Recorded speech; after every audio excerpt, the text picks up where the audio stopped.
I think I messed up when I finally went to complete Borderlands 3. My feelings during my playthrough summed up. I liked the game, I didn't like the game. I was having a ton of fun, I got bored out of my mind. The story was interesting and engaging.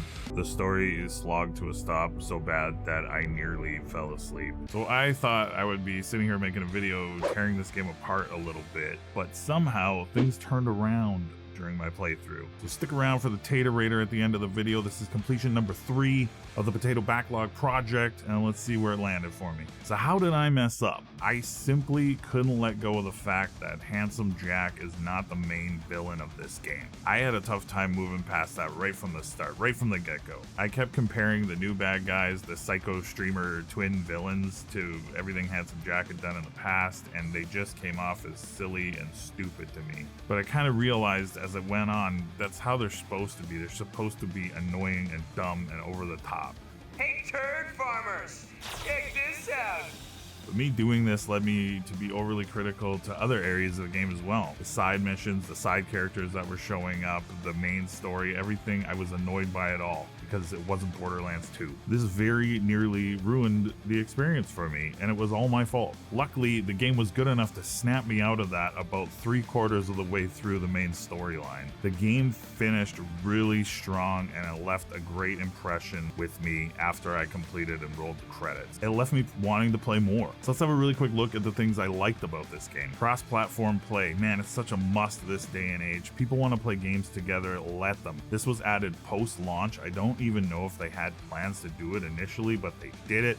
So kudos to them for getting it done. It works pretty well for the most part, unless your friends don't know how to invite you properly, but in most cases it'll work pretty seamless and easy for you. Character choice and customization. The 4 character classes offered in this game are good. They're interesting and they're fun. The skill trees that come with each of them are pretty darn good as well. There's a lot of options. You can get creative and create actual different styles within each class. I played as a Siren, and one of the funner parts of the games was messing around with the skill trees and making them work in a way that I wanted to with the guns I was finding and the different perks that all entailed, and as you go further along, unlocking the new stuff and feeling more powerful as you went along and leveled up. The variety in the system they have is showed off really well when you're playing with friends. Even if they choose the same class as you and have a different build, it'll feel like 2 different characters playing the game, which is great. Borderlands 3 also has a couch co-op option, split screen, almost unheard of these days, and just the sheer amount of base game content that you get here is great. This game is packed to the brim without any of the DLC,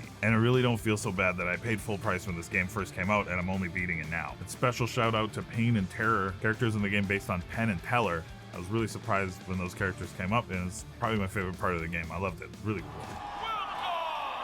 Yeah, see, that's Penn. Ha! Terror. It's Pain and Terror, not Penn and Teller. Look at little Teller. That's amazing. This is awesome. But I want to be his friend. Teller, I want to be your friend. Do a magic trick.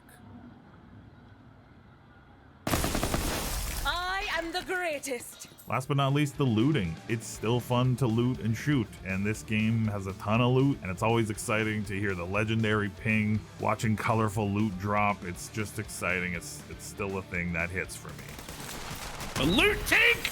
Loot! Here we go.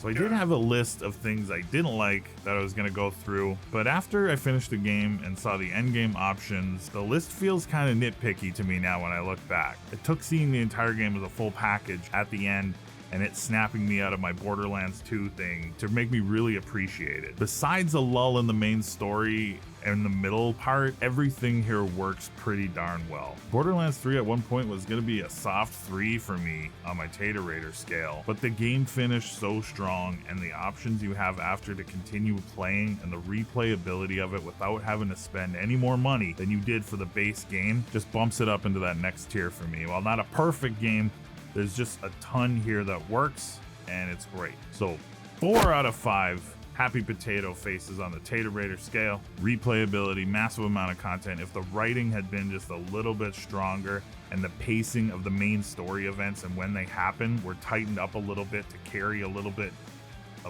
better, this would have been an easy 5 for me, actually.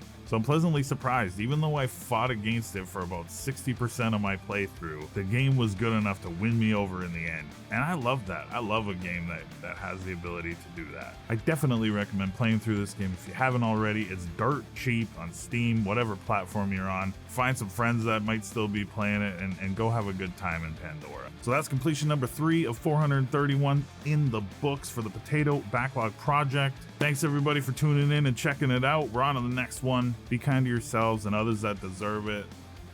And thanks for watching. Oh, there is a little part with Handsome Jack where you learn a little bit more about his past. It's pretty cool. Check it out. It took just bumps it up into, and it's good. And it's just bumps it up. A loot tank! Loot!